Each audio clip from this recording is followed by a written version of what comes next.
હરે Krishna. ISKCON Mangaluru દ્વારા સંચાલિત ભગવદ્ ગીતા 18 દિવસમાં 18 અધ્યાય કોર્સના આપ સૌનું સ્વાગત છે. અને આપણને ખ્યાલ છે કે આ 18 દિવસ સુધી આપણે બધા ભેગા મળીને આની ચર્ચા કરીશું. તો પહેલા 2 અધ્યાયની ચર્ચા આપણે કરી લીધી છે. આજે છે ચેપ્ટર નંબર 3, અધ્યાય નંબર 3, રાઈટ? તો કોઈને અધ્યાય 1 અને 2 નું નામ યાદ છે? કોને યાદ છે?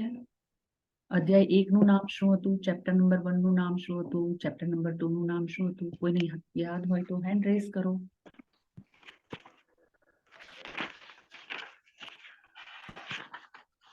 શ્રુતિ ચાવડા માતાજીએ હેન્ડ રેઝ કર્યો છે. બોલી જાઓ માતાજી. પહેલા નામ હતું કુરુક્ષેત્રની યુદ્ધ. પહેલા અધ્યાયનું નામ કુરુક્ષેત્રની યુદ્ધ ક્ષણીય નિરીક્ષણ અને બીજું નામ હતું ગીતાનો સાર, હે ને? હરી બોલ, ખૂબ સરસ. તો આપણે થોડુંક છે ને નાનું રીકેપ લઈ લઈએ. ઓકે, તો રીકેપમાં આપણે ગઈકાલે અધ્યાય જે બીજોની ચર્ચા કરી હતી, ગીતાનો સાર, કે જેમાં આખી ગીતાની ટૂંકમાં સમજણ આપી દીધેલી છે, હે ને? આખી ગીતા જે છે એના બધા અધ્યાયોની ટૂંકમાં સમજણ આખા અધ્યાય 2 માં સમાવેશ થયેલો છે. તો આપણે ગઈકાલે જોયું હતું કે ભગવાનને પ્રાપ્ત કરવાના 3 સ્ટેપ્સ હતા. ખ્યાલ છે? કયા કયા 3 સ્ટેપ્સ હતા? આપણે સ્લાઇડમાં જોયું હતું. 3 પિક્ચર જોયા હતા, રાઈટ? કે જેને દ્વારા બધા ભગવાન સમજતા હતા કે આ ભગવાન હોઈ શકે, આ ભગવાન હોઈ શકે. તો ભગવાનને પ્રાપ્ત કરવાના જે 3 સ્ટેજ હતા, કયા કયા હતા? કોઈને યાદ છે?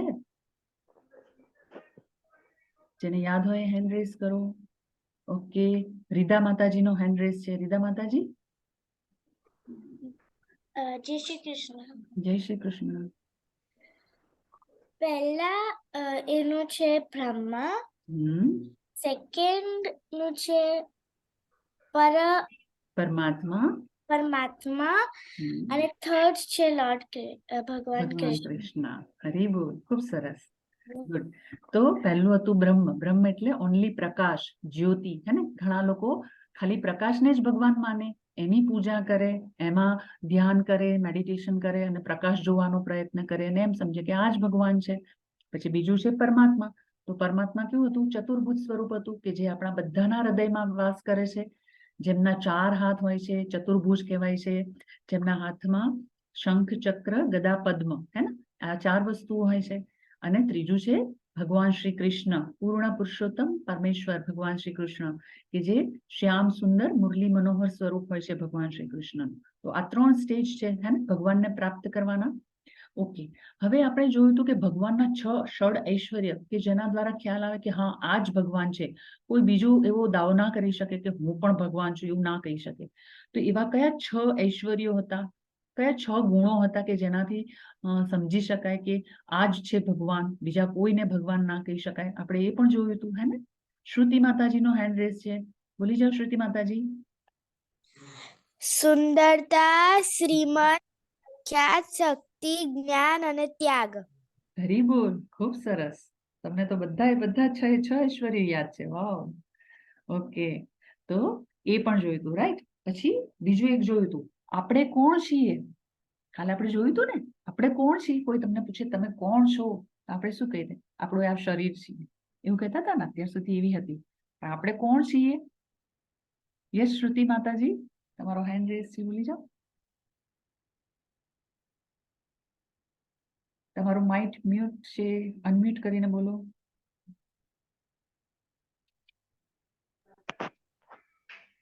હરે કૃષ્ણ. ઓકે, તો આપણે શું છીએ?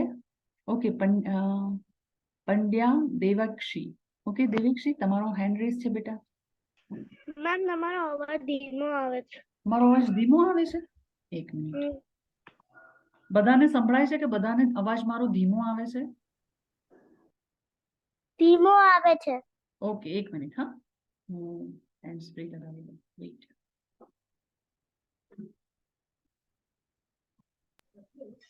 સંભળાય છે.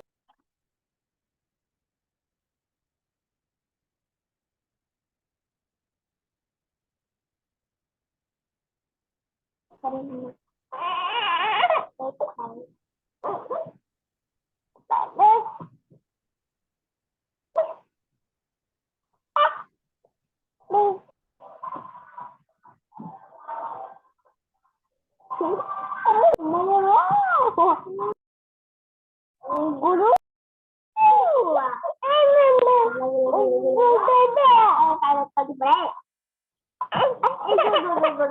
હરે કૃષ્ણ.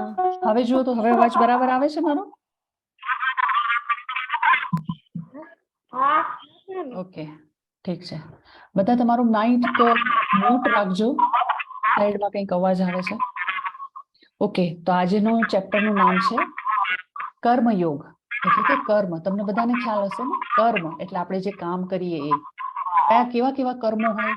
સારા કર્મો, ખરાબ કર્મો, હે ને, પાપ કર્મ, પુણ્ય કર્મ, તો જુદા જુદા પ્રકારના કર્મ હોય છે. તો આજે આપણે અધ્યાય 3 કર્મયોગ વિશે સમજીશું. ઓકે, તો આપણે હમણાં રિકેપ જોયું હતું. મેમ યસ, હરે કૃષ્ણ. હરે કૃષ્ણ મેમ, તમે જે સ્લાઇડ મોકલી છે ને એ નાનકડી દેખાય છે. અચ્છા, બધાને નાનકડી દેખાય છે? મોટી જ દેખાય. ઓકે, તો પછી તમારે કંઈક પેલો આડો કરી દેશો તો મોટી સ્ક્રીન દેખાશે. અચ્છા, મોબાઈલ હશે એમની પાસે. I think. કરીને છે એને મ્યુટ કરી દેજો માતાજી, બહુ ડિસ્ટર્બન્સ છે એમને. હા હા, એકચ્યુઅલી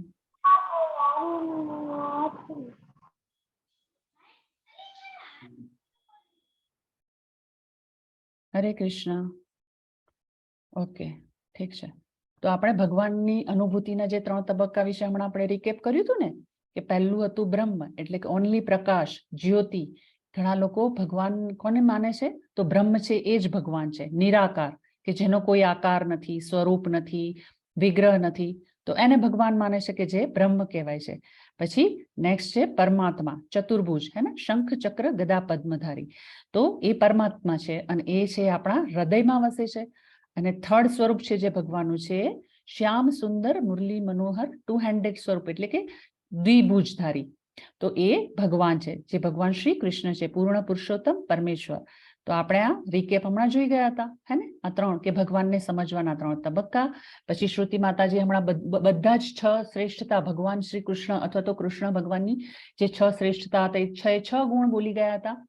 અને થર્ડ પોઈન્ટ હતો કે જે આપણે ગઈકાલે જોયું હતું, કે આપણે કોણ છીએ? તો આપણે શરીર નથી. આપણે કોણ છીએ? આપણે તો આત્મા છીએ, હે ને. આપણે એનું એક્ઝામ્પલ લીધું તો કોઈને યાદ છે કે વેહિકલ, ટ્રાઇસિકલ, નાના બાળકો જ્યારે કહેવાય ને કે નાનું બાળક હોય તો એ સૌથી પહેલા શું ચલાવે? તો સાયકલ ચલાવે. જોયું હતું ને આપણે ગઈકાલે સ્લાઇડમાં. ટ્રાઇસિકલ હોય, પછી થોડો મોટો થાય એટલે સાયકલ ચલાવી શકે, પછી એનાથી થોડો મોટો થાય તો પછી સ્કૂટર ચલાવે, 2 વ્હીલર્સ. અને પછી ખૂબ મોટો થઈ જાય, ટીન એજ થી મોટો થઈ જાય, સ્ટડી કરી લે, પછી જોબ પર જાય તો શું ચલાવે? તો કાર ચલાવે. તો માણસ એનો એ જ હોય છે, પણ એના વેહિકલ બદલાયા કરે છે. તો એવી જ રીતે આપણે સરખાવ્યું હતું કે શરીર છે એ આપણું ચેન્જ થયા કરે છે, હે ને. શરીર આપણું જ્યારે જન્મ થયો હોય કોઈ પણ બાળકનો, તો કેટલું નાની સાઈઝ હોય એની, નાના નાના હાથ, પગ, આંખો, બધું નાનું નાનું હોય. પછી જેમ જેમ એ મોટું થતું જાય, એજ વધતી થાય, એની વૃદ્ધિ થતી જાય, તો શું થાય? ધીમે ધીમે મોટો થતો જાય. એટલે શરીર આપણું બદલાયા કરે છે, પણ આપણી અંદરની જે આત્મા છે, સોલ છે, એ ચેન્જ થતો નથી, રાઈટ. તો આ જે છે 6 ઐશ્વર્યો, એ જે છે શ્રુતિ માતાજી બોલ્યા હતા ને, સુંદરતા, શ્રીમંત, પ્રખ્યાત, શક્તિ, જ્ઞાન અને ત્યાગ. તો આ 6 ઐશ્વર્યો જેનામાં એક સાથે હોય છે, કોણ છે? તો એ છે ભગવાન શ્રી કૃષ્ણ. અને એ જ ભગવાન છે, બીજા કોઈ ભગવાન ના હોઈ શકે. આ એક બેન્ચમાર્ક છે કે જેનામાં આ 6 ગુણ છે. કોઈ પણ એવું વ્યક્તિ કે મનુષ્ય કે કોઈ એવો જીવ નથી કે જેમાં આ 6 ગુણ એક સાથે જોવા મળે. તો આપણે એના એક્ઝામ્પલ પણ ગઈકાલે જોયા હતા, કે ભગવાન શ્રી કૃષ્ણની સુંદરતા વિશે ચર્ચા કરી હતી. શ્રીમંત, પ્રખ્યાત, એટલે કે કેવા ફેમસ છે. શક્તિ, કેટલા શક્તિશાળી હતા ભગવાન, કેટલા જ્ઞાની હતા, નોલેજેબલ હતા. અને ત્યાગ, કે બલિદાન. તો આપણે હવે નેક્સ્ટ જોઈશું. ઓકે, તો શું આપણી દ્રષ્ટિ સંપૂર્ણ છે? અને આ આંખોથી આપણે ભગવાનને કેવી રીતે જોઈ શકીએ? તો એનું આ એક્ઝામ્પલ છે, એક આપણે જોઈએ. 1 મિનિટ. તો so who is the Krishna? Okay, now તમે બધા મને કહેશો કે આ સ્લાઇડમાં તમને શું દેખાય છે? ફર્સ્ટ અમે જે ક્લિક કરી, તમને બધાને દેખાય છે ને સ્લાઇડમાં શું દેખાય છે? જોઈને બોલવાનું છે. ચલો ફટાફટ હેન્ડ રેઝ કરો. બરફ. બરફ દેખાય છે. ઓકે, પછી બીજા કોઈને કંઈ દેખાય છે? હેન્ડ રેસ કરીને ફટાફટ બોલી જાઓ અથવા અનમ્યુટ કરીને માઇક બોલી જાઓ. ઓકે, શ્રેયલ માતાજી બોલી જાઓ તમે. દરિયા જેવું દેખાય છે. દરિયા જેવું દેખાય છે. Right, correct. રીદા માતાજી. Yes. સિનરી ટાઈપ નું દેખાય છે જેમાં બરફ છે, પછી પાણી છે જેમાં બરફ થઈ ગયું છે, અને એક ટ્રી છે. હા, દૂર દૂર એક ટ્રી દેખાય છે, હે ને? અત્યારે તો આપણને કાં તો સમુદ્ર કે પાણી છે અથવા તો વાદળ જેવું પણ દેખાય છે, જમીન જેવું દેખાય છે, અને દૂર દૂર એક નાનકડું ઝાડ પણ દેખાય છે. ઓકે ઓકે, હવે નેક્સ્ટ આપણે જોઈએ. ચલો હવે ધાન્વી માતાજી, હવે ચલો બોલો, હવે શું દેખાય છે? એક ટ્રી ઉપર પેરેટ છે. એક ટ્રી પર કોણ દેખાય છે? તો પેરેટ દેખાય છે. પેરેટ શું કરે છે? જો કંઈક કરે છે. ધાન્વી માતાજી ખાય છે. ખાય છે. શું ખાય છે?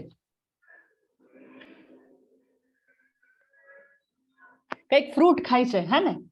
ફ્રૂટ નું નામ નથી ખ્યાલ, પણ જો ગ્રીન ગ્રીન કંઈક ફ્રૂટ ખાય છે. તો જ્યારે મેં સૌથી પહેલા સ્લાઇડ જ્યારે તમને બતાવી ત્યારે તમને ખાલી એકલો સમુદ્ર કે સનસેટ કે એવું કંઈક દેખાતું હતું, હે ને? તો વધારે આપણે એને જ્યારે ઝૂમ કરીએ તો શું દેખાતું હતું કે હા, એક ટ્રી પણ દેખાય છે ગ્રીન કલરનું. પછી ધીમે ધીમે ઓર ઝૂમ કર્યો, હે ને, કેમેરો ઓર નજીક જઈને જોયું તો શું દેખાયું કે એકલું ગ્રીન ટ્રી નથી, એક ટ્રીમાં એક પેરેટ પણ બેઠેલું છે. અને પેરેટ શું કરે છે? તો એ એપલ કે કંઈ પણ છે એવું ગ્રીન કલરનું ફ્રૂટ ખાય છે. હા, હરે કૃષ્ણ, બોલો. મેમ એ ટીંડોળા ખાય છે. હા, ઓકે. તો એવું કંઈક ફ્રૂટ કે એવું કંઈ છે, વેજીટેબલ જે બી હોય એ પેરેટ ખાય છે, હે ને, ગ્રીન કલર. તો જેવી રીતે આપણે ઝૂમ કરીએ તો આપણે જોઈ શકીએ છીએ કે પહેલા સનસેટ દેખાતો હતો ત્યારે ટ્રી નહોતી દેખાતું, પછી થોડું ઓર નજીક જઈને જોયું તો ટ્રી દેખાય છે, પછી ઓર વધારે ઝૂમ કરીને જોયું તો શું દેખાય છે કે ટ્રીની જે ડાળી હોય ને, ઝાડની ડાળી ઉપર એક પેરેટ બેઠેલો છે અને કંઈક ફ્રૂટ ખાય છે. તો આના પરથી આપણે એમ સમજી શકાય, આ એક એક્ઝામ્પલ છે. પણ આપણે જો ભગવાનને જોવા હોય, જેમ કે અહીંયા ક્વેશ્ચન છે ને કે ભગવાનને આપણે આ નરી આંખે જોઈ શકાય, તો એ પોસિબલ નથી, હે ને? કે ભગવાનને આપણે આપણી આંખોથી ભગવાનને આપણે જોઈ શકતા નથી. પરંતુ ભગવાન બધે જ વસેલા છે, કણ કણમાં વસેલા છે, હે ને? અને પરમાત્મા સ્વરૂપી જે ભગવાન છે એ આપણા હૃદયમાં વસે છે, રાઈટ? તો આવી રીતે ભગવાન જે છે એ આપણને આપણી આ નરી આંખેથી જોઈ શકાતા નથી. તો જો આ ફર્સ્ટ જે સ્લાઇડમાં અત્યારે દેખાય છે એ પ્રકાશ છે. તો પ્રકાશ એટલે બ્રહ્મ છે. પછી નેક્સ્ટ જે છે ચતુર્ભુજધારી, તો એ પરમાત્મા છે કે જે આપણા હૃદયમાં વસે છે.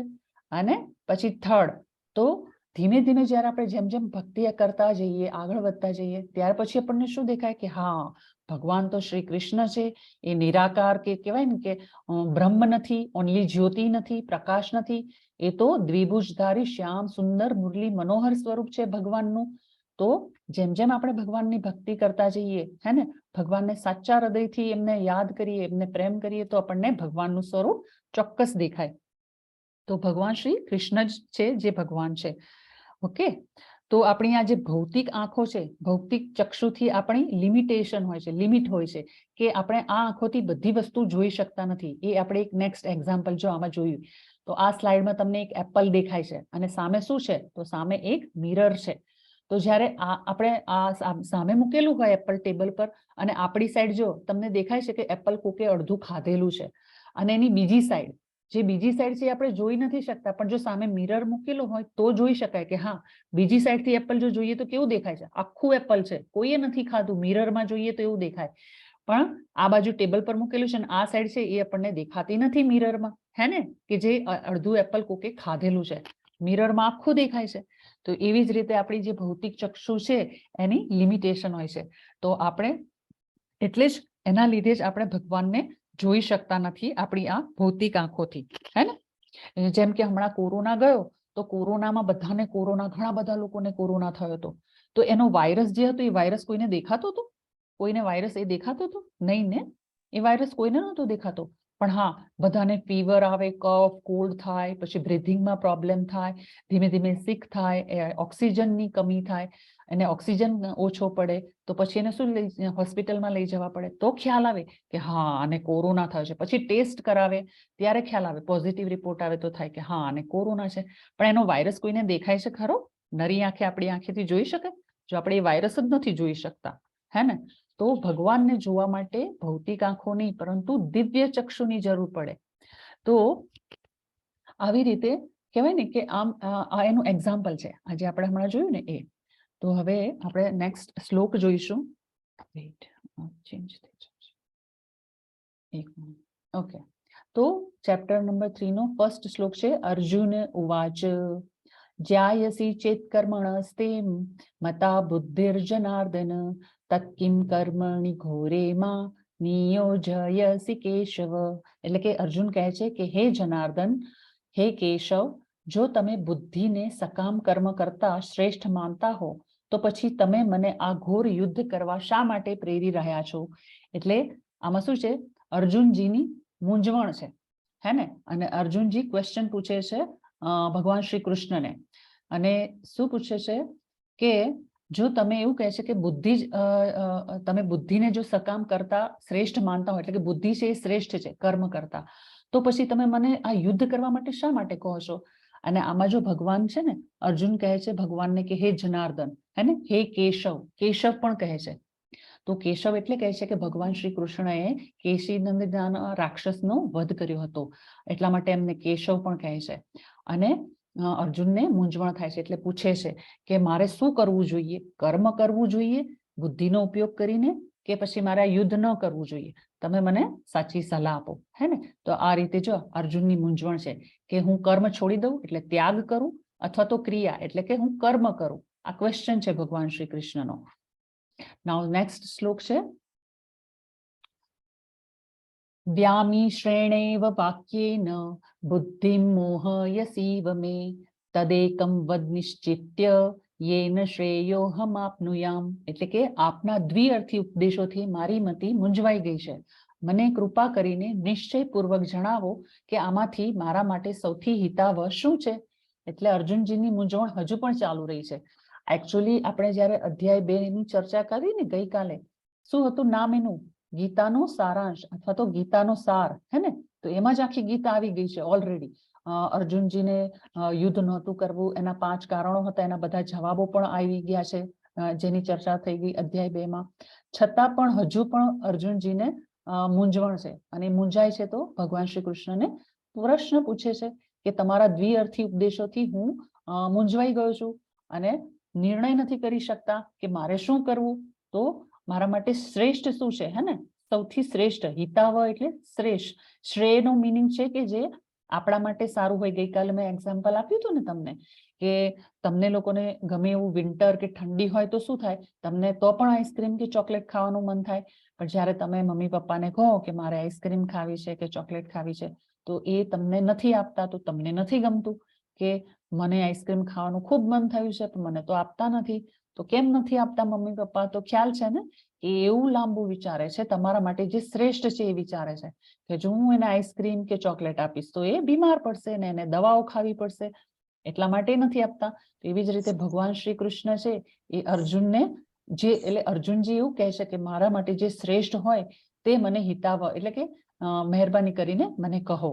પછી નેક્સ્ટ શ્લોક છે. કર્મેન્દ્રિયાણી સંયમ્ય આસ્તે મનસ સ્મરન ઇન્દ્રિયાર્થાન વિમૂઢાત્મા મિથ્યાચાર ઉચ્યતે. એટલે કે જે મનુષ્ય કર્મેન્દ્રિયોને કાબુમાં રાખે છે પણ મનમાં ઇન્દ્રિયોના વિષયોનું ચિંતન કરે છે તે નિસંદેહ પોતાને છેતરે છે અને ઢોંગી છે. તો હવે આપણે જોઈશું એક્ઝામ્પલ. ઓકે, ઢોંગી કોને કહેવાય? જેવું વિચારે કે બહારથી કંઈક જુદું દેખાય પણ અંદરથી કંઈક જુદું વિચારતો હોય, રાઈટ? તો ચલો હવે આ સ્લાઇડમાં બધા મને જવાબ આપો કે શું દેખાય છે? હમણાં જે આપણે શ્લોક બોલ્યા ને, શ્લોકનો અનુવાદ કર્યું હતું, આમાં શું દેખાય છે? હેન્ડ રેઝ કરો. ચલો. ઓકે, વીરા માતાજી આવી ગયા છે એમ ને? ઓકે, વીરા માતાજી તમારો હેન્ડ રેઝ ફર્સ્ટ થઈ ગયો, બોલી જાઓ. માતાજી, હરે કૃષ્ણ. આમાં એક બાબા દેખાય છે, તે હાથમાં બીડી પહેરી છે ને ઈ જ હાથમાં એક કડો પહેર્યો છે, વાત કરે છે ને ઈ પોતાને એમ સમજે છે કે હું ભગવાનનો પ્રિય ભક્ત બની ગયો છું, પણ ઈ ખોટું છે. કેમ કે જે સંત હોય ને ઈ તો રિયલમાં ભગવાનનું જપ કરે, વાવ, એવી બધી વસ્તુઓ કરે, પણ આ તો બીડી પીવે, કડા પહેરે વગેરે જેવી વસ્તુ કરે ને તો ઈ ઢોંગી બાબા કહેવાય. રિયલ સંત અલગ હોય. હા, હરી બોલ. મીરા માતાજી, તમે તો બધું ડિસ્ક્રાઇબ કરી દીધું. મારે જે બોલવાનું હતું એ બધું તમે બોલી ગયા. કેવું સરસ. મારે જરૂર જ નહીં. હે ને? ઓકે. તો આવા તમને દેખાય છે ને, જેમ કે હમણાં વીરા માતાએ કીધું કે આવા જે બાબા જે દેખાય છે કે સાધુ સંત શું કરે, એ લોકો ઘર બાર છોડી દે, પરિવાર છોડી દે અને શું કે હું ધ્યાન કરવા જઉં છું, જંગલોમાં જતા રહે, હિમાલયમાં જતા રહે, પછી ત્યાં જઈને એ શું કહેવાય દેખાડો કરે કે હા ભાઈ હું બહુ મહાન સંત છું અને હું તો મેડિટેશન ને ધ્યાન કરું છું, મને તો પરમાત્માના દર્શન થઈ ગયા છે. પણ તમે આમાં જોઈ શકો કે જો એમના હાથમાં મોબાઈલ પણ છે, પછી ઘરેણા પણ પહેર્યા છે, હાથમાં કડા છે, વીંટી પહેરી છે, મોબાઈલ થી વાતો કરે છે, સિગરેટ છે. તમને બધાને તો ખ્યાલ છે કે સિગરેટ તો કેટલી ખરાબ વસ્તુ છે, હે ને? આપણી હેલ્થ માટે ખૂબ જ નુકસાનકારક છે. દરેકને ખબર હોય, પણ આવા સાધુ સંતોને ના ખબર હોય. તો એ તો હોય એવા સાધુ સંત કઈ સાચા ગણાય? ના ગણાય ને. એવા તો બધા ઢોંગી કહેવાય. આ બધા ઢોંગ કરે છે કે હું ભગવાનનો ભક્ત છું ને મને ભગવાન મળી ગયા છે ને હું તો બહુ ધ્યાન ધરું છું. પણ આવા બાબા છે એ બધા કેવા કહેવાય? ઢોંગી કહેવાય. સાચા સાધુ સંત ના કહેવાય. આવા કહેવાય ને કે પોતાનો દેખાડો કરે, ખાલી ભગવા કપડા પહેરી લે, પણ ખરેખરમાં તો એ સાધુ સંત ના હોય અને ભગવાનનું નામ કીર્તન પણ ના કરતા હોય, કંઈક બીજું જ કામ કરતા હોય. જો મોબાઈલ થી વાતો કરે ને એવું બધું કરે. તો હવે આપણે નેક્સ્ટ જોઈશું શ્લોક. શ્લોક નંબર 3.7 છે. ઓકે. યત્સ્વિન્દ્રિયાણિ મનસા નિયમ્યારભતેર્જુન કર્મેન્દ્રિય કર્મયોગ અમસક્ત સવિષ્યતે. એટલે પરંતુ જો કોઈ નિષ્ઠાવાન મનુષ્ય કર્મેન્દ્રિયોને મન દ્વારા નિયંત્રિત કરવાનો પરંતુ જો કોઈ નિષ્ઠાવાન મનુષ્ય કર્મેન્દ્રિયોને મન દ્વારા નિયંત્રિત કરવાનો પ્રયત્ન કરે છે અને અનાસક્ત થઈને કર્મયોગ એટલે કે કૃષ્ણ ભાવનામય કર્મનો આરંભ કરે છે તો તે ઘણો ચડિયાતો છે. એટલે આમાં શું કહેવા માંગે છે? પણ દરેક મનુષ્ય જ્યારે કર્મ કરે છે તો એની ઇન્દ્રિયોને કાબુમાં એટલે કે નિયંત્રિતમાં કરે છે અને પછી કર્મ કરે કે કયું કર્મ? તો અનાસક્ત થઈને, ઈચ્છા કર્યા વગર, હે ને? કોઈ પણ કર્મનો ઈચ્છા એની સાથે એટેચ થયા વગર કૃષ્ણ ભગવાનને સેન્ટરમાં રાખીને જ્યારે જે કર્મ કરે છે તો એવો મનુષ્ય ઘણો ચડિયાતો કહેવાય છે. ઓકે. હવે આપણે આ નેક્સ્ટ સ્લાઇડમાં જોઈશું કે આ શું શેનું પિક્ચર દેખાડ્યું છે. આ સ્લાઇડમાં તમને જે ચિત્ર દેખાય છે શેનું છે ચિત્ર? ચલો હેન્ડ રેઝ કરો. હા, રીદા માતાજી બોલો. કૃષ્ણ ભગવાનનું જ ચિત્ર છે. હા, ઓકે. બીજા કોઈને બોલવું છે? કોણ છે બીજું? હરે કૃષ્ણ. બીજા કોણે હેન્ડ રેઝ કર્યો છે? વેઇટ.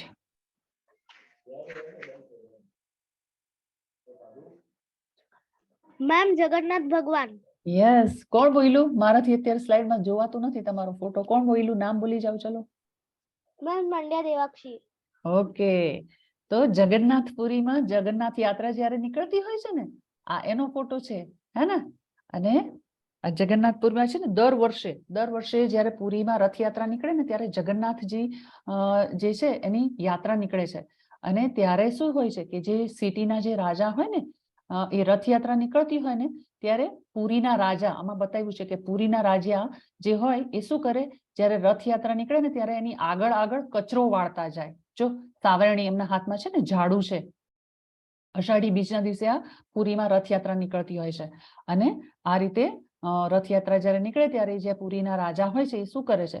તો સિટીમાં જ્યાં જ્યાં રથયાત્રા નીકળતી હોય ને એ રસ્તામાં પહેલા આગળ કચરો વાળતા જાય અને આવું દર વર્ષે કરતા હોય પુરીના રાજા. તો હવે તો તમને ખ્યાલ છે કે પ્રભુપાદની કહેવાય ને કે કૃપાથી હવે દરેક શહેરમાં તમને જગન્નાથજીની યાત્રા જોવા મળે. પહેલા તો પુરીમાં જ નીકળતી હતી ફક્ત, પણ હવે શું થાય છે કે હવે તો દરેક સિટીમાં નીકળે છે અને બધાને જગન્નાથપુરીની જે રથયાત્રા નીકળે એમાં દર્શન કરવાનો લાવો પ્રાપ્ત થાય છે. ઓકે. હવે નેક્સ્ટ શ્લોક છે નિયંતમ કુરુ કર્મત્વમ કર્મ જ્યોયો કર્મણ શરીર યાત્રા પીચ તે ન પ્રસિદ્ધ યદ કર્મણ. એટલે કે તું તારું નિત્ય કર્તવ્ય કર્મ કર, કારણ કે કર્મ નહીં કરવા કરતા કર્મ કરવું વધુ સારું છે. કર્મ કર્યા વિના મનુષ્ય પોતાના દેહનો નિર્વાહ પણ કરી શકતો નથી. એટલે કે આપણા આત્માનું કાર્ય શું છે? આત્માનું કહેવાય ને કે શું કહેવાય? હા, આત્મા જે છે એ કાર્યોથી બંધાયેલું છે કે કર્મ કર્યા વગર આત્મા રહી ન શકે. હે ને, એને કંઈક ને કંઈક કર્મ કરવા જોઈએ. અને આપણે દરેક જણ, તમને ખ્યાલ છે, બધા કર્મ કરતા હોય છે. જેમ કે મમ્મી પપ્પા હોય તો મમ્મી ઘરનું કામ કરે આખો દિવસ, પપ્પા ઓફિસે જાય. તમે લોકો કયું કર્મ કરો છો? તમે ભણવા જાઓ છો, રોજ સ્ટડી કરો છો, તો આ તમારું મેઇન કર્મ છે. તો ભગવાન કહે છે કે તું તારું નિત્ય કર્તવ્ય કર્મ કર. જે તારે કર્મ કરવાનું છે એ તારે ચાલુ રાખવાનું છે. હે ને, કર્મ કરવાનું છોડવાનું નથી. અને બીજું શું કીધું છે?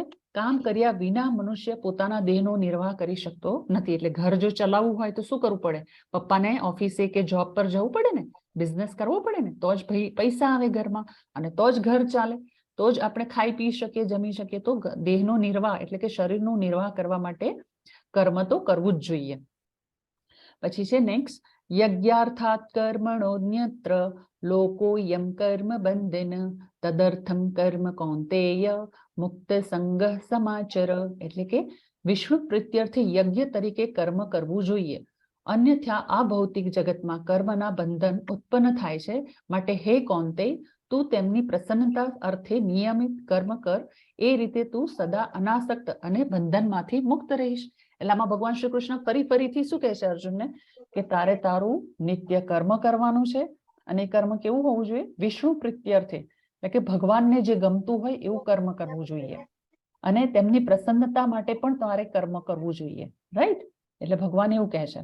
તો હવે આપણે જોઈશું કર્મ કેટલા પ્રકારના હોય છે. તો અહીંયા 3 પ્રકારના કર્મો આપ્યા છે. જો ફર્સ્ટ કર્મ કેવું છે, જો તમને બતાવો ત્યારે. ઓકે, ફર્સ્ટ છે એ વિકર્મ છે. વિકર્મ એટલે શું? જો કર્મના પ્રકારો છે, અહીંયા 3 છે પ્રકાર.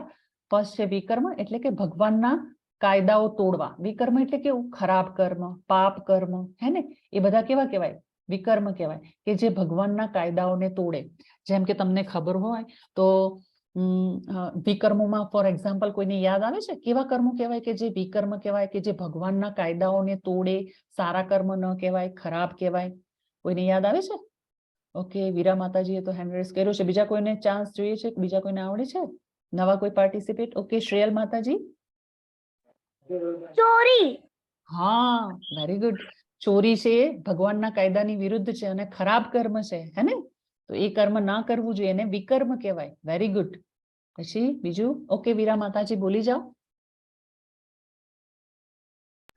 હરે કૃષ્ણ માતાજી. હરે કૃષ્ણ. વિકર્મ એટલે ભગવાનના કાયદા તોડવા, ચોરી કરવી, બીજાનો ખાવાનો ચોરાવી લેવાનો વગેરે જેવાને વિકર્મ કહેવાય. હરી બોલ, ખૂબ સરસ. શ્રુતિ માતાજી, તમારો પણ હેન્ડ રેઝ છે, બોલી જાઓ. હરે કૃષ્ણ. શ્રુતિ માતાજી. હરે કૃષ્ણ. ખોટું બોલવું, રાઈટ, એક્ઝેક્ટલી, કરેક્ટ. ખોટું બોલવું એ પણ વિકર્મ કહેવાય. પછી બીજું કોણ છે? દેવેક્ષી, પંડ્યા દેવેક્ષી માતાજી. મેમ, કોઈ જૂઠું બોલીને પછી વસ્તુ છીણી લેવી, એવું બધું કરવું કહેવાય. Yes, exactly. તો આમાં શું કહેવાય?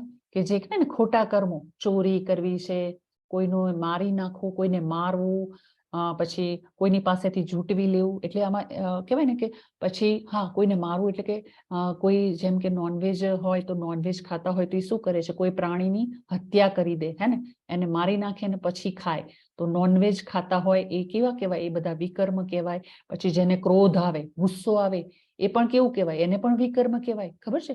પછી કોઈના હૃદયને દુઃખ પહોંચાડે, કોઈને દુઃખ પહોંચાડે બોલીને કે કંઈ પણ કર્મ કરીને, તો કોઈને દુઃખ પહોંચાડવું એ પણ શું કહેવાય? એને પણ વિકર્મ કહેવાય. યસ, વીરા માતાજી, તમારે કંઈ બોલવું છે? હરે કૃષ્ણ. ઓકે, પછી નેક્સ્ટ છે કર્મ. તો નેક્સ્ટ જે કર્મ છે એમાં શું છે? ભૌતિક સ્તર પર કરવામાં આવતા સારા કર્મો કે જેનું ફળ સારું મળે છે. તો સારા કર્મો એટલે કે આમાં કર્મ, સારા કર્મ નહીં પણ કર્મ ખાલી. તો એ કેવું હોય છે? ભૌતિક સ્તર પર. જેમ કે તમે બધા અત્યારે શું કરો છો? સ્ટડી કરો છો ને, તો એ શું કહેવાય? સારા કર્મો કહેવાય. પણ એનું શું હોય છે? એનું ફળ મળે. જેમ કે તમને ખૂબ મહેનત કરો, સ્ટડી કરો, એક્ઝામમાં ખૂબ સારી મહેનત કરો તો તમને શું મળે? સારું ફળ મળે ને, સરસ માર્ક્સ આવે, સારા પર્સન્ટેજ આવે, સારા નંબર્સ આવે, તો આવા જે કર્મ કે જેમાં તમને ફળ પ્રાપ્ત થાય. અને થર્ડ વન છે એ છે અકર્મ. અકર્મ એટલે કે ભક્તિભાવયુક્ત કર્મો કે જે કર્મ બંધનથી મુક્ત હોય છે. એટલે કે કર્મ બંધનથી કેવી રીતે મુક્ત હોય? તો એવા જે કર્મો કે જેમાં ભક્તિભાવ હોય, ભક્તિથી ભગવાનને સેન્ટરમાં રાખીને જે કરવામાં આવે એ કર્મ કેવા કહેવાય? અકર્મ. કે જેમાં કોઈ ફળની આશા ના હોય, કર્મ કરો પણ ફળની આશા ના રાખે, તો એવા કર્મોને શું કહેવાય છે? અકર્મ કહેવાય. રાઈટ. હવે નેક્સ્ટ સ્લાઇડ જોઈશું આપણે. ઓકે, તો જો અહીંયા સ્લાઇડમાં 4 પિક્ચર બતાવ્યા છે. વીરા માતાજીને તો ઓલરેડી ખ્યાલ જ છે. બીજા કોઈને આઈડિયા આવે છે આ પિક્ચરમાં કયા એકચ્યુઅલી આપણા 4 યુગ હોય છે? અત્યારે આપણે કળયુગ ચાલે છે, બધાને ખ્યાલ છે. તો આ 4 યુગના નામ કોણ બતાવશે? ફર્સ્ટ યુગ કયો છે? ચલો, ફર્સ્ટ, સેકન્ડ, થર્ડ અને ફોર્થ. વીરા માતાજીને તો ખ્યાલ છે. બીજા કોઈ ટ્રાય કરવી છે? પંડ્યા દેવક્ષી માતાજી, તમારો હેન્ડ રેઝ બોલી જાઓ. મેમ સેકન્ડ છે અગ્નિ માતા. ઓકે ઓકે, ઠીક છે. ઓકે, ધાનવી માતાજી, તમારે બોલવું છે? હરે કૃષ્ણ. ઓકે, શ્રુતિ માતાજી, તમે બોલી જાઓ. આમાં સત્યુગ છે. હા, ફર્સ્ટ છે સતયુગ છે. પછી સેકન્ડ સ્લાઇડ જે છે રાઈટ સાઈડ, એ કયું છે શ્રુતિ માતાજી? સત્રેતા સત્રેતા દ્વાપર અને કળિયુગ. હરી બોલ, ખૂબ સરસ શ્રુતિ માતાજી. તો આમાં સ્લાઇડમાં આપણને બતાવ્યું છે ને 4 જુદા જુદા ફોટા, 4 યુગના છે. તો 4 યુગમાં પહેલો છે એ સતયુગ હોય છે. તો સતયુગમાં બધા ભગવાનની પ્રાપ્તિ કરવા માટે શું કરે? કેવું બલિદાન આપે? તો ખૂબ ઘોર તપ કરે. એટલા લાખો હજારો વર્ષો સુધી તપ કરે. કેમ એટલું બધું તપ કરે? કારણ કે એમની આયુષ્ય પણ બહુ વધારે હોય છે. ત્યારના જે સતયુગમાં જે બધા હતા મનુષ્યો, તો એમની ઉંમર કેટલી હતી? 1 લાખ વર્ષથી પણ વધારે. તો એ લોકો શું કરે? હજારો વર્ષો સુધી જંગલમાં જતા રહે અને ભગવાનનું તપ કરે, ધ્યાન કરે અને એ રીતે ભગવાનની પ્રાપ્તિ કરવા માટે પ્રયત્નો કરે. હે ને? પછી નેક્સ્ટ જે પિક્ચર છે એ છે ત્રેતાયુગ. ત્રેતાયુગમાં તમને બધાને ખબર છે ભગવાન શ્રી રામનો જન્મ થયો હતો. હે ને? ભગવાન શ્રી રામ ક્યારે આવ્યા હતા? ત્રેતાયુગમાં આવ્યા હતા. રાઈટ. તો ત્યારે મનુષ્યનો જન્મ કહેવાય કે મનુષ્યનું આયુષ્ય કેટલું હતું? એમની ઉંમર કેટલા વર્ષ સુધી જીવી શકતા હતા? તો એમાંથી 1 લાખમાંથી 1 ઝીરો ઓછો થઈ ગયો. તો 10,000 વર્ષ સુધી મનુષ્યનું આયુષ્ય હતું. એટલે મોસ્ટલી બધા માણસો 10,000 વર્ષ સુધી જીવી શકે. તો ત્યારે શું કરતા હતા? કેવી રીતે ભગવાનની ભક્તિ કરતા હતા? તો યજ્ઞો કરતા હતા. હે ને? જો કુંડ, હવન કુંડ દેખાય છે ને એમાં અગ્નિ છે, તો એકચ્યુઅલી અગ્નિ દેવતા નહીં પણ એ લોકો યજ્ઞો કરતા હતા. ભગવત પ્રાપ્તિ માટે યજ્ઞ કરીને ભગવાનની ભક્તિ કરતા હતા. પછી નેક્સ્ટ જે છે નીચે સ્લાઇડમાં એ છે દ્વાપર યુગ. તો દ્વાપર યુગમાં મનુષ્યનું જીવન કેવું હતું? 101 ઓછો થઈ જાય. સતયુગમાં 1 લાખ વર્ષ. પછી ત્રેતાયુગ, તો ત્રેતાયુગમાં 10,000 વર્ષનું આયુષ્ય હતું. પછી થર્ડ છે દ્વાપર. તો દ્વાપર યુગમાં કેટલું હતું મનુષ્યનું આયુષ્ય? 1,000 વર્ષ. તો 1,000 વર્ષ હોય તો પછી 1000 વર્ષો સુધી કહેવાય કે મેડિટેશન ને ધ્યાન તો કરી ના શકે સતયુગની જેમ. તો દ્વાપર યુગમાં શું હતું? મંદિરો બહુ મોટા મોટા અને ઘર નાના નાના હતા. તો બધા મંદિરોમાં જઈ પૂજા અર્ચના કરે, આરતી કરે અને એવી રીતે ભગવાનની પૂજા કરતા હતા અને ભક્તિ કરતા હતા. અને લાસ્ટ છે કલયુગ. છેલ્લું પિક્ચર દેખાય છે ને રાઈટ સાઈડમાં નીચેનું છેલ્લું લાસ્ટ પિક્ચર, એ છે આપણું કળયુગ. જે અત્યારે આપણે જીવીએ છીએ ને, અત્યારે જે જીવન વિતાવી રહ્યા છીએ કળયુગમાં છે. તો કળયુગમાં મનુષ્યનું આયુષ્ય કેટલું છે? તો 100 વર્ષ. 1 ઝીરો ઓર ઓછો થઈ ગયો. તો હવે મનુષ્ય વધારેમાં વધારે 100 વર્ષ જીવે, આપણે એવું જાણીએ છીએ. તો 100 વર્ષ જીવે તો એમાં પછી હજારો વર્ષો સુધી તપસ્યા કરી શકે? ના કરી શકે. તો ભગવાનની ભક્તિ કેવી રીતે કરવી? મંદિરોમાં પણ ના જઈ શકે. અત્યારના માણસોને તો મંદિરમાં જવાનો પણ ટાઈમ નથી હોતો કે રોજ મંદિરે જાય, કે મંદિરમાં આરતી એટેન્ડ કરે, કે પૂજા અર્ચના કરે વિગ્રહની કે મંદિરમાં મૂર્તિની. તો એ પણ સમય નથી. ને તમને તો ખ્યાલ છે કે કોરોનાના સમયમાં તો બધા માણસો ઘરની બહાર પણ નહોતા નીકળી શકતા.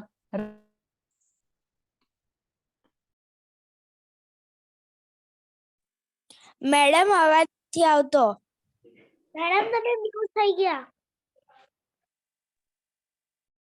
હરે કૃષ્ણ. હવે આવે છે અવાજ? હા. ઓકે. તો કળિયુગમાં આવે છે. ઓકે, તો કળિયુગમાં મનુષ્યનું આયુષ્ય ખાલી 100 જ વર્ષ છે. તો એમાંય ભગવાનની ભક્તિ કેવી રીતે કરે? તો એમાં સૌથી સરળ ઉપાય છે, જો આ પિક્ચરમાં દેખાય છે કે એ હરે કૃષ્ણ મહામંત્રનો જાપ કરે અને એમાં પિક્ચરમાં બતાવ્યું છે તુલસીનો પૌધો એટલે કે તુલસીનો જે પ્લાન્ટ કે છોડ હોય ને એની પાસે બેસી અને ભગવાનની ભક્તિ કરી શકે. તો આવી રીતના બધા જ યુગમાં મનુષ્ય પોતપોતાની રીતે પોતાની આયુ અનુસાર ભગવાનની ભક્તિ કરતા હોય. બરાબર. તો જો આમાં મેં બતાવ્યું ને અત્યારે આ સતયુગ છે પહેલું, પછી જે છે એ છે ત્રેતાયુગ, પછી દ્વાપર યુગ અને લાસ્ટ છે એ કળયુગ. ઓકે ઓકે, હવે જઈશું. તો હરે કૃષ્ણ મહામંત્રનો જાપ કેવી રીતે બોલવાનો હોય છે? તો હરે કૃષ્ણ કૃષ્ણ કૃષ્ણ હરે હરે, હરે રામ રામ રામ હરે હરે. તો આ શ્લોક હોય છે એની આપણે માળા કરવાની હોય, હે ને? એ રીતે ભગવાનની ભક્તિ કરી શકાય. અને કીર્તન જો બહુ બધા ભેગા થઈને આ હરે કૃષ્ણ મહામંત્રનો જાપ એક સાથે કરે તો એને કીર્તન કહેવાય, કે જેમાં મંજીરા હોય, હાથમાં મૃદંગ હોય, નગારા હોય અને એ રીતે વગાડતા વગાડતા કરે તો એને કીર્તન કહેવાય. અને એકલા બેસીને કરો તો એને જાપ કહેવાય. તો 500 વર્ષ પહેલા શ્રી ચૈતન્ય મહાપ્રભુએ કહેવાય ને કે આપણા કળિયુગમાં જન્મ લીધો તો ભગવાન શ્રી કૃષ્ણના જ અવતાર હતા અને એમણે પંચતત્વ મહામંત્રનો જાપ આપ્યો હતો. એ કયો હતો મંત્ર? શ્રી કૃષ્ણ ચૈતન્ય પ્રભુ નિત્યાનંદ શ્રી અદ્વૈત ગદાધર શ્રીવાસાદિ ગૌર ભક્ત વૃંદ. તો આ મંત્ર છે એ જ્યારે આપણે માળા શરૂ કરીએ ને, હરે કૃષ્ણ કૃષ્ણ કૃષ્ણ હરે હરે, હરે રામ રામ રામ હરે હરે, એ મંત્રની પહેલા આપણે આ પંચતત્વ મહામંત્ર જાપનો એકવાર બોલવું જોઈએ. કારણ કે મંત્ર આપણે જ્યારે માળા કરીએ ત્યારે આપણાથી કોઈ પણ ભૂલ થઈ હોય તો એની પહેલેથી આપણે માફી માંગી લઈએ છીએ આ પંચતત્વ મહામંત્ર બોલીને. તો અહીંયા જો આ સ્લાઇડમાં તમને દેખાય છે વચ્ચે પીળા વસ્ત્રો પહેરેલા છે ને, તો એ કોણ છે? એ કૃષ્ણ ભગવાનનો અવતાર છે જેને ચૈતન્ય મહાપ્રભુ કહે છે. તો એમણે 550 વર્ષ પહેલા એમનો જન્મ થયો હતો કળિયુગમાં અને એમણે આ હરે કૃષ્ણ મહામંત્રનો જાપ આપ્યો હતો કે જે કળિયુગના દરેક મનુષ્ય એ જાપ કરીને ભગવાનની ભક્તિ કરી શકે છે, શુદ્ધ ભગવાનની ભક્તિ. હવે જો આમાં તમને બતાવ્યું છે કે કેવી રીતે જાપ કરવાનું. હું તમને ફટાફટ બતાવી દઉં કે તમારી પાસે જો માળા હોય તો ઠીક છે, ને તો ઓનલાઈન કે ઇસ્કોન ટેમ્પલમાં જઈને પણ તમે માળા લઈ શકો છો. તો એક તો આ જપા બેગ હોય છે. જપા બેગ એટલે આવી કહેવાય ને કે આ ટાઈપની જપા બેગ હોય જેને ગળામાં આપણે ભરાવી શકીએ. એનું આવી રીતનું હોય છે. આમ ગળામાં ભરાવી અને પછી આની અંદર હાથ નાખી શકાય એવું સ્થાન હોય છે અને આ રીતની માળા હોય છે. તો જો આ સુમેરુ મણકો હોય છે, જે પહેલો જે આ જે યલો કલરનું ફૂલ હોય છે એને શું કહેવાય? સુમેરુ મણકો એટલે કે કૃષ્ણ મણકો કહેવાય. એ પકડીને સૌથી પહેલા આપણે બોલવાનું છે પંચતત્વ મહામંત્ર. તો કયો પંચતત્વ મહામંત્ર આપણે હમણાં જોયો? જય શ્રી કૃષ્ણ ચૈતન્ય પ્રભુ નિત્યાનંદ શ્રી અદ્વૈત ગદાધર શ્રીવાસાદિ ગૌર ભક્ત વૃંદ. એ બોલ્યા પછી પહેલી ફર્સ્ટ ફિંગર, ઇન્ડેક્સ ફિંગર છે એને આપણે ટચ નથી કરવાની. તો એ જે આ જપા બેગ હોય એની અંદર જ માળા રાખવાની, બહાર નહીં કાઢવાની. પણ એમાં એક જે ફર્સ્ટ ફિંગર હોય આપણે બહાર રાખી શકીએ એવું આ રીતની હોલ હોય છે. અહીંયા બહાર રાખી પછી એની અંદર આપણે ફર્સ્ટ મણકો પકડવાનો અને બોલવાનું હરે કૃષ્ણ કૃષ્ણ કૃષ્ણ હરે હરે, હરે રામ રામ રામ હરે હરે. આખો એક મંત્ર પૂરો થાય ત્યારે આ એક બીડને આપણે ખસેડવાનું, ફરી બીજો બીડ પકડવાનું અને પછી ફરી બોલવાનું હરે કૃષ્ણ કૃષ્ણ કૃષ્ણ હરે હરે, હરે રામ રામ રામ હરે હરે. આ રીતે આપણે આ આખી માળા આવી રીતે રાઉન્ડમાં ફિનિશ કરવાની. અને પછી જ્યારે છેલ્લો મણકો આવે ને, છેલ્લો મણકો બીજી સાઈડનો છેલ્લો મણકો આવે ત્યાંથી એ પૂરું થાય પછી પાછું ત્યાંથી જ ટર્ન કરવાનું. આપણે આ જે કૃષ્ણ મણકો કે સુમેરુ મણકો છે એને પાર નહીં કરવાનું, એને પાસ નહીં કરવાનું, ત્યાંથી પાછું રિટર્ન થઈ જવાનું. આ રીતે એક માળા કહેવાય. તો એક માળામાં 108 બીડ્સ હોય, બરાબર ને? તો 108 વખત આપણે એ જપ બોલવાના, ફરી પાછું એને રિટર્ન કરી ફરીથી. એવી રીતે તમે એક માળા કરી શકો, 2 માળા કરી શકો. પણ તમે અત્યારે શરૂઆત કરો છો તો ખાલી હરે કૃષ્ણ મહામંત્રનો ખાલી 16 વખત જાપ કરવાનો. તમારી પાસે એટલો બધો ટાઈમ ના હોય, તમારી પાસે માળા પણ ના હોય, તો તમે કાઉન્ટ કરીને ખાલી 16 વખત મંત્ર બોલી શકો, હે ને? આ રીતે જપા કરવાનું. તો મેં તમને જેમ પહેલા કીધું કે ચૈતન્ય મહાપ્રભુ છે એ કળિયુગમાં 500 વર્ષ પહેલા આવી ગયા હતા, જે ભગવાન કૃષ્ણના જ અવતાર છે હતા અને ચૈતન્ય મહાપ્રભુ સ્વરૂપે આવ્યા હતા અને એમણે કૃષ્ણ ભગવાનનો મહામંત્રનો પ્રચાર કર્યો હતો.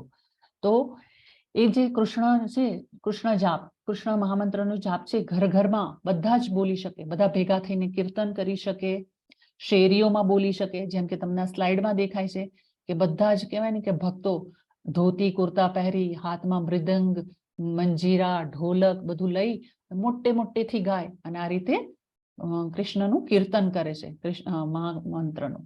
પછી આવી રીતે એકલા બેસીને પણ જો હાથમાં માળા રાખીને બેઠો છે ને માણસ, એવી રીતે પણ જપા કરાય. એકલા બેઠા હો ત્યારે પણ જપા કરી શકાય. પછી ફેમિલી કુટુંબની સાથે બેસીને જો બધા ભક્તિ કરતા હોય, ભગવાનનું નામ લેતા, સાથે બેસીને પણ જપા કરી શકાય પરિવાર સાથે, રાઈટ. તો આ રીતે હરે કૃષ્ણ મહામંત્રનો જાપ તમે કરી શકો છો. પછી તો આમાં શું છે, હરેર નામ હરેર નામ કેવલમ કલો નાસ્તેવ નાસ્તેવ ગિરી ગતિરન્યથા. એટલે કે ઝઘડા અને દંભના આ યુગમાં મુક્તિનો એકમાત્ર માધ્યમ ભગવાનના પવિત્ર નામનો જાપ, બીજો કોઈ જ રસ્તો નથી, કોઈ જ રસ્તો નથી, બીજો કોઈ જ રસ્તો નથી. એટલે આમાં આ શ્લોક પરથી એવું કહેવા માંગે છે કે જો આપણે કળિયુગમાં જીવીએ છીએ અને આપણું આયુષ્ય ઘણું ઓછું છે, 100 વર્ષ જ છે, તો આ 100 વર્ષનું છે કે એ પણ નથી ખ્યાલ, હે ને. અત્યારે તો 100 વર્ષથી પણ ઘણી ઓછી આયુ રહી ગઈ છે. તો આ કળિયુગમાં આપણે ભગવાનની ભક્તિ કરવાનો માત્ર એક જ રસ્તો છે. કયું છે? હરિનામ, હરેર નામ કેવલમ. એટલે કે ખાલી ભગવાન શ્રી કૃષ્ણનું જ નામ લેવાનું, એના સિવાય બીજો કોઈ જ રસ્તો નથી, કોઈ જ રસ્તો નથી, બીજો કોઈ જ રસ્તો નથી. ઓકે, તો હવે નેક્સ્ટ શ્લોક જોઈશું. 3.13 છે. યજ્ઞશિષ્ટાશિનઃ સંતો મુચ્યતે સર્વ કિલ્બિષે મુજ્જન્તે તે ત્વધમ પાપા યે પચંત્યાત્મ કારણા. એટલે કે ભગવાનના ભક્તો સર્વ પ્રકારના પાપમાંથી મુક્ત થઈ જાય છે, કારણ કે તેઓ યજ્ઞમાં પ્રથમ અર્પિત કરેલું ભોજન પ્રસાદ સ્વરૂપે જમે છે, અને અન્ય લોકો જેઓ પોતાના જ ઇન્દ્રિયો અને સુખ માટે ભોજન બનાવે છે, તેઓ નક્કી જ પાપ ખાય છે. હવે આ શ્લોક દ્વારા ભગવાન શ્રી કૃષ્ણ શું કહે છે કે જે લોકો ભગવાનને ભોજન બનાવ્યા પછી ઘરમાં જે ભોજન બનાવે ને, ખાવાનું બનાવે મમ્મી, તો એ શું કરવું જોઈએ? ભગવાન શ્રી કૃષ્ણને અર્પિત કરવું જોઈએ, હે ને, મંદિરમાં મૂકવી જોઈએ, અને એ જમવાનું ભગવાનને અર્પિત કરી અને પછી જ એ ભોજન પ્રસાદ તરીકે આપણે જમવું જોઈએ. તો જ એને કહેવાય ને કે શું કહેવાય, એ આપણો પ્રસાદ બની શકે. અથવા તો જે એ ભગવાનને નથી ધરાવતા, તો એ શું કહેવાય, એ નક્કી પાપ જ ખાય છે, એ ભોજન નથી કરતા, એકચ્યુઅલી પાપ ખાય છે. તો નેક્સ્ટ છે 3.14. અન્નાદ ભવંતિ ભૂતાની પર્જન્યાદન્ન સંભવ યજ્ઞાદ ભવતિ પર્જન્યો યજ્ઞ કર્મ સમુદ્ભવ. એટલે કે બધા દેહધારી પ્રાણીઓ અન્ન ખાઈને પોષણ પામે છે, અને અન્ન વરસાદથી ઉત્પન્ન થાય છે, અને વરસાદ યજ્ઞ કરવાથી વરસે છે, અને યજ્ઞ નિયત કર્મો કરવાથી પ્રાપ્ત થાય છે. તો એનું આ જો ચક્ર બતાવ્યું છે આ શ્લોક ઉપરથી, કે જો ભગવાન શ્રી કૃષ્ણ છે એમણે શું આપ્યું છે? તો આપણને 4 વેદો આપ્યા છે, ઋગ્વેદ, યજુર્વેદ, સામવેદ, અથર્વવેદ, હે ને. તો આ રીતના 4 વેદો હોય છે. એનું અધ્યયન કરીને બધા ઋષિ મુનિઓ અને સંતોને કહેવાય ને, બધા શું કરે? તો યજ્ઞો કરે. યજ્ઞ કરવાથી શું પ્રાપ્ત થાય? વરસાદ મળે. વરસાદ થાય તો શું થાય? તો પછી અન્ન એટલે કે અનાજ ઉગે, અને અનાજ ઉગે તો આ રીતે યજ્ઞ કરે, અને યજ્ઞ કર્યા પછી વરસાદ થાય, અને વરસાદ થાય તો વરસાદ થવાથી પછી અનાજ ઉગે, અને એના પછી એમાંથી ભોજન બનાવાય, અને એ ભોજન પાછું કોને આપણે ભોગ ધરાવવાનું? ભોજન જે બનાવીએ, જે અન્ન પ્રાપ્ત થાય એમાંથી ભોજન બનાવીએ, પાછું ભગવાન શ્રી કૃષ્ણને ધરવાનું, હે ને. જો આ થાળી તૈયાર થઈ ગઈ ને, તો આખું ચક્ર છે, જોયું ને તમે? એ ભગવાનને ભોગ ધરાયા પછી જ આપણે. ફટાફટ કરો. કોણ બોલે છે આ? હરે કૃષ્ણ. હરે કૃષ્ણ માતાજી, ભૂલથી થઈ ગયો તો. ઓકે, કઈ વાંધો નહીં. તો આ રીતે ભગવાનને ભોગ ધરાયા પછી જ આપણે જમવું જોઈએ, અને જો એમને ધરાયા વગરનું જમીએ આપણે જમવાનું જમીએ તો એને પાપ જ કહેવાય, એવું ભગવાન કહે છે એકચ્યુઅલી. ઓકે, તો હવે નેક્સ્ટ સ્લાઇડ જોઈએ. હરે કૃષ્ણ. ઓકે, તો નેક્સ્ટ શ્લોક છે. તસ્માદ સક્ત સતતમ કાર્યમ કર્મ સમાચર અસક્તો યચર કર્મ પરમાત્પ્રોતિ પુરુષ. એટલે કે તેથી કર્મના ફળમાં આસક્ત થયા વગર મનુષ્ય પોતાનું કર્તવ્ય સમજીને નિરંતર કર્મ કરતા રહેવું જોઈએ, અને કારણ કે અનાસક્ત રહીને કર્મ કરવાથી જ મનુષ્યને પરમેશ્વરની પ્રાપ્તિ થાય છે.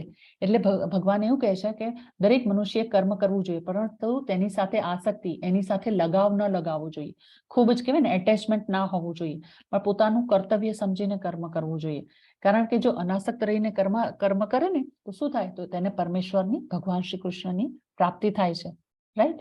અને નેક્સ્ટ શ્લોક છે કે કર્મણેવ હિ સંસિદ્ધમ આસ્થિતા જનકાદય લોક સંગ્રહ મેવાપી સંપશ્યન કર્મ કર્તુમર્હસી, એટલે કે મહાપુરુષ જે આચરણ કરે છે તેનું અનુસરણ સામાન્ય મનુષ્ય કરે છે, અને ઉદાહરણ રૂપ આચરણ દ્વારા જ તે જે આદર પ્રસ્થાપિત કરે છે તેનું સમગ્ર જગત અનુસરણ કરે છે. જેમ કે ચૈતન્ય મહાપ્રભુએ જ્યારે 500 વર્ષ પહેલા કૃષ્ણ ભગવાન તરીકે જન્મ લીધો હતો, કૃષ્ણ ભગવાન તરીકે ચૈતન્ય મહાપ્રભુએ જન્મ લીધો હતો, અને તેમણે કૃષ્ણ ભગવાનનો પ્રચાર કરવા માટે મહામંત્ર જાપનો જે કહેવાય ને પ્રચાર કર્યો હતો. તો એમનું અનુસરણ કરતા કરતા ત્યારે શ્રીલા પ્રભુપાદ છે, પછી જય પતાકા સ્વામી છે, નામાનિષ્ઠા પ્રભુદાસ છે, પછી અમારા ગુરુ છે ધર્મેશ્વરદાસ પ્રભુજી, અને આવી રીતે બધા જ ગુરુએ તેમનું અનુસરણ કર્યું અને આ રીતે ભક્તિનો ફેલાવો કર્યો. રાઈટ.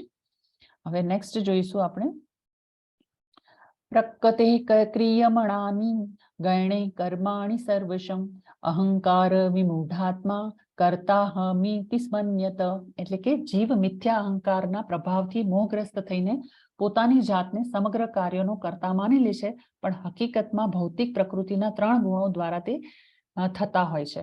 એટલે કે આપણે જે કર્મ કરીએ છીએ ને, ક્યારેક આપણે ગુસ્સો, આપણે જ્યારે કોઈ પણ કર્મ કરતા હોય ને તો આપણને ખ્યાલ નથી હોતો આપણું બિહેવ ક્યારે ચેન્જ થઈ જાય છે. તો એ જે બિહેવ ચેન્જ થઈ જાય, ક્યારેક ગુસ્સો આવે, ક્યારેક આપણને ખૂબ જ પ્રેમ આવે, ક્યારેક આપણે એકદમ નોર્મલ રીતે વર્તાવ કરતા હોઈએ, તો આ જે આપણા જે ભાવમાં ચેન્જીસ આવે છે એ ભૌતિક પ્રકૃતિના 3 ગુણોને લીધે આવે છે.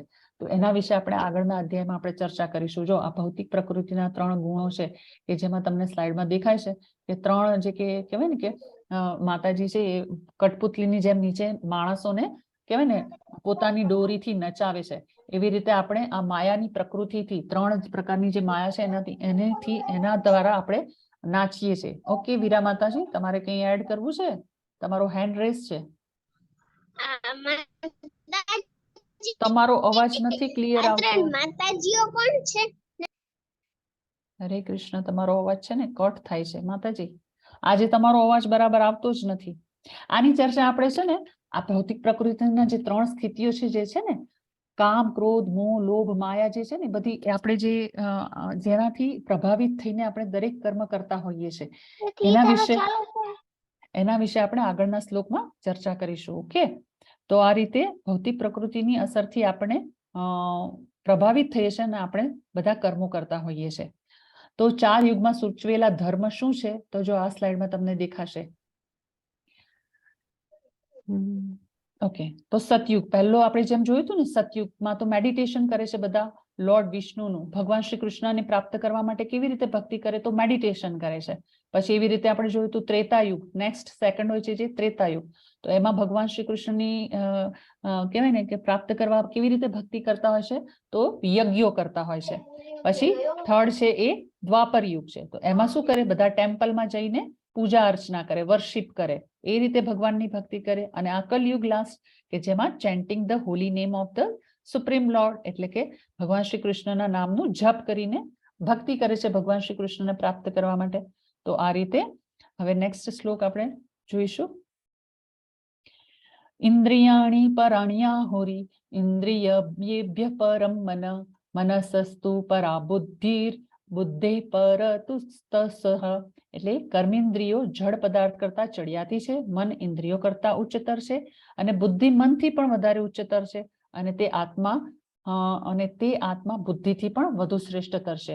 તો આ શ્લોકનું આપણે સમજણ અહીંયા આપણે નેક્સ્ટ સ્લાઇડ, હા આમાં જોઈશું. જો જેમ કે આ ઘોડા જે છે ને 5 ઘોડા છે, અને કહેવાય ને કે રથ છે, અને રથમાં જે 4 ઘોડાઓ છે એને ઇન્દ્રિયો સાથે સરખાવ્યા છે. ઇન્દ્રિયો એટલે આપણી ઈચ્છાઓ, કહેવાય ને આપણી બધી જ ઈચ્છાઓ, જે ઈચ્છા હોય, જેમ કે ઇન્દ્રિયોમાં જો આંખ આવે, નાક આવે, કાન આવે, પછી મોઢું આવે, કાન આવે, જેનાથી આપણે સાંભળીએ છીએ, ચાખીએ છીએ, સૂંઘીએ છીએ, જોઈએ છીએ. તો આ બધી 5 ઇન્દ્રિયો છે. તો આ 5 ઇન્દ્રિયોને ઘોડા સાથે સરખાવ્યા છે. પછી એ જે ઘોડાની લગામ છે એને કોની સાથે સરખાવ્યું છે? મન છે. તો એ મન કે લગામ છે કોના હાથમાં હોય છે? તો એ બુદ્ધિના હાથમાં છે. આપણે જ્યારે બુદ્ધિથી ઇન્ટેલેક્ટથી વિચાર કરીએ ને ત્યારે આપણે મનને કાબુમાં રાખી શકીએ, અને મન દ્વારા આપણે ઇન્દ્રિયોને કાબુમાં રાખી શકીએ. અને બુદ્ધિ છે એ કોના કંટ્રોલમાં છે? તો એ આત્માના. તો આ રીતે આપણે એ શ્લોકને સમજી શકીએ. તો આપણે જેમ કર્મોના પ્રકારો જોયા હતા ને, કર્મ કેટલા પ્રકારના હોય છે? પુણ્ય કર્મો કે જેને પવિત્ર કર્મ કહેવાય છે, એટલે કે સારી પ્રતિક્રિયાઓ, અને પાપ કર્મો કે જેમાં અસ્પષ્ટ કર્મો હોય, જે ખરાબ કર્મો કહેવાય છે. એટલે કે ખરાબ જેમાં પ્રતિક્રિયાઓ થતી હોય. તો જેમ તમે વાવણી કરો છો તેમ તમે કાપશો. આપણા જીવનમાં બધી ખુશીઓ અને ઉદાસી આપણા પાછલા કર્મના કારણે હોય છે. એટલે જો આપણે સારા કર્મો કર્યા હશે તો આપણને સારા ફળ પ્રાપ્ત થાય, અને પાપ કર્મો કે ખરાબ કર્મ કર્યા હોય તો કેવા ફળ મળે? ખરાબ કર્મો મળે. જેમ કે આપણે જ્યારે દુઃખી થઈએ, કોઈ તકલીફ આવે, કોઈ મુશ્કેલી આવે તો સમજી લેવાનું કે આપણે આની પહેલા ક્યારેક તો ખરાબ કામ કર્યું હશે, હે ને, પાપ કર્મ કર્યા હશે, તો જ આપણે ભોગવવું પડે છે, રાઈટ. તો કૃષ્ણની બલિદાન તરીકેની તમારી ફરજ તો શું છે? તો પહેલું છે સતયુગ. તો સતયુગમાં આપણે ભગવાન માટે શું બલિદાન કરીએ છીએ, અથવા તો ભગવાનની ભક્તિ કેવી રીતે કરીએ છીએ? તો તમને બધાને યાદ છે ને, સતયુગમાં બધા મેડિટેશન અથવા ધ્યાન કરે. ત્રેતા યુગમાં બધા યજ્ઞ કરે. આગ બલિદાન મીન્સ યજ્ઞ કરે. દ્વાપર યુગમાં મંદિર પૂજા કરે, વિગ્રહ પૂજા. અને કળિયુગમાં હરે કૃષ્ણનો જાપ કરીને. તો આ રીતે ભગવાનની પ્રાપ્તિ કરે છે. તો આજનું ટેક અવે મેસેજ શું છે? Please ચેન્ટ Hare Krishna Krishna Krishna Hare Hare, Hare Ram Ram Ram Hare Hare, and B happy. તો તમે હરે કૃષ્ણ મહામંત્રનો જાપ કરશો બધા સાથે કે નહીં? કોણ કોણ કરશે? ચલો હેન્ડ રેસ કરો.